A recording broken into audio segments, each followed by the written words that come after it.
Yeah, they're Pinhole Photographs. Yeah.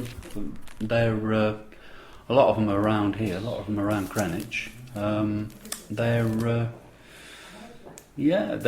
I print them myself on paper that I make myself. Oh, wow. Out of, I buy the light sensitive chemicals. Yeah. And I paint onto.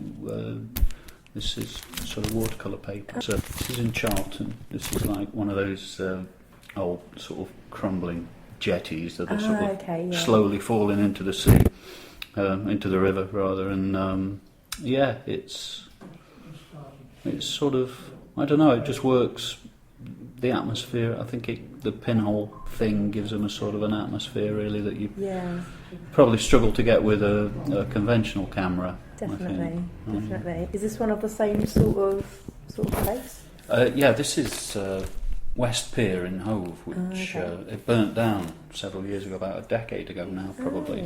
And it's sort of gradually collapsing into the sea. I seem to do a lot of work, a lot of things that are gradually collapsing into the river or the sea. I don't think things like sort of decay sort of works very well with pinhole photography. Yeah. It's a very sort of primitive kind of form of photography, really. It's about the most primitive that you can get, really. It's totally different to, because it doesn't use a conventional glass lens. Yeah.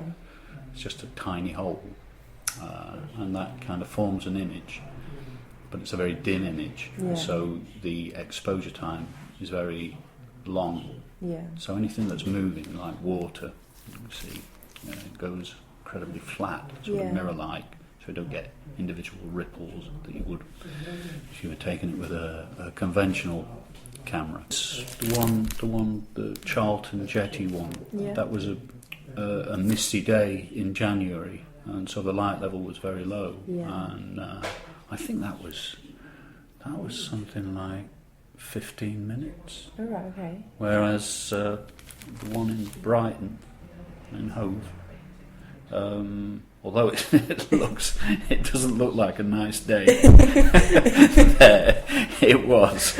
That was a short exposure. That was about a minute and a half, which is pretty short for a pinhole.